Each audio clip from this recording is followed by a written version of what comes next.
Selamat pagi atau siang, Gunaya dan semuanya. Sebelumnya, saya Rizky Anugrah. Di sini saya akan menjelaskan sebuah bisnis case dari Nike tentang ethics versus reputation in the Me Too era.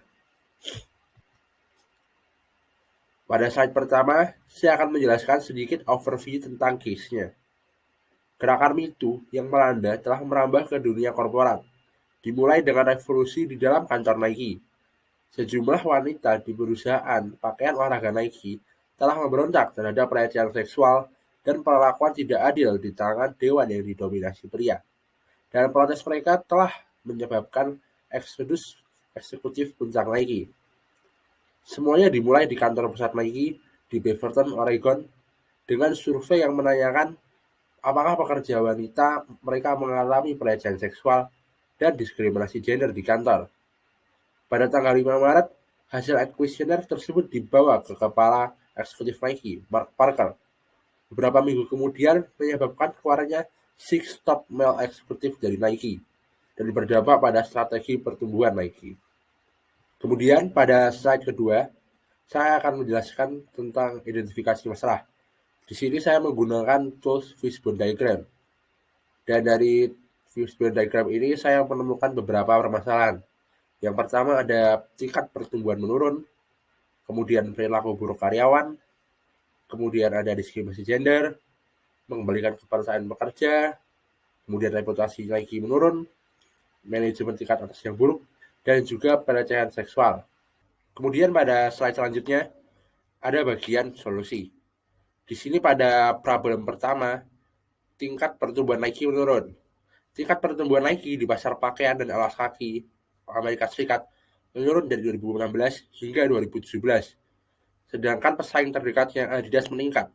Nike tidak hanya menghadapi persaingan dari merek seperti Adidas, namun Nike juga harus mengejar ketertinggalannya di segmen pakaian wanita. Karena segmen ini salah satu segmen dengan pertumbuhan paling cepat.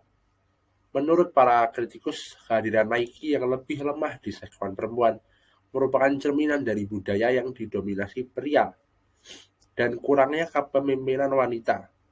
Kurangnya pemimpin perempuan juga mengakibatkan kurangnya inovasi di dalam kategori produk perempuan dan kurangnya kampanye pemasaran yang tepat. Jadi Nike harus membangun segmen wanita karena ini adalah salah satu segmen dengan pertumbuhan paling cepat. Nike juga harus segera menyelesaikan kasus yang ia alami. Ini juga sangat berdampak pada pertumbuhan bisnis Nike.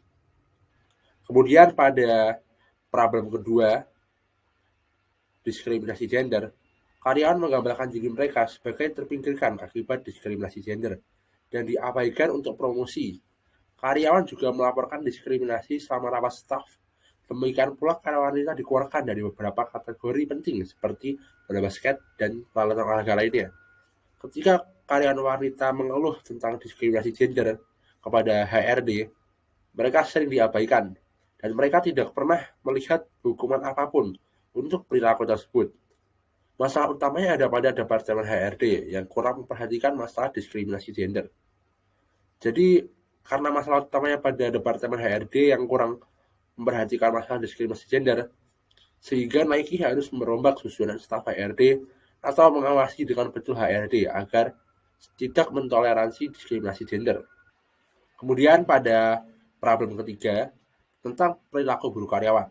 Di sini Nike harus membuat strategi SDM yang tepat dengan memberikan program pelatihan, mendisiplinkan karyawan yang dinilai kurang baik, dan juga melakukan pengecekan secara berkala.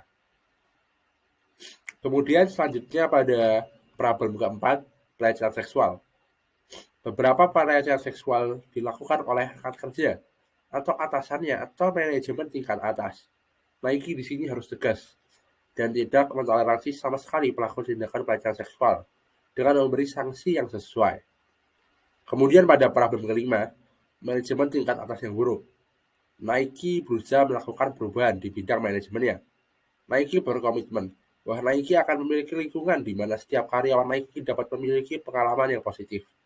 Nike akan menerapkan pelatihan manajemen wajib, meningkatkan keragaman dan inklusivitas, serta mempromosikan lebih banyak wanita di dalam organisasinya.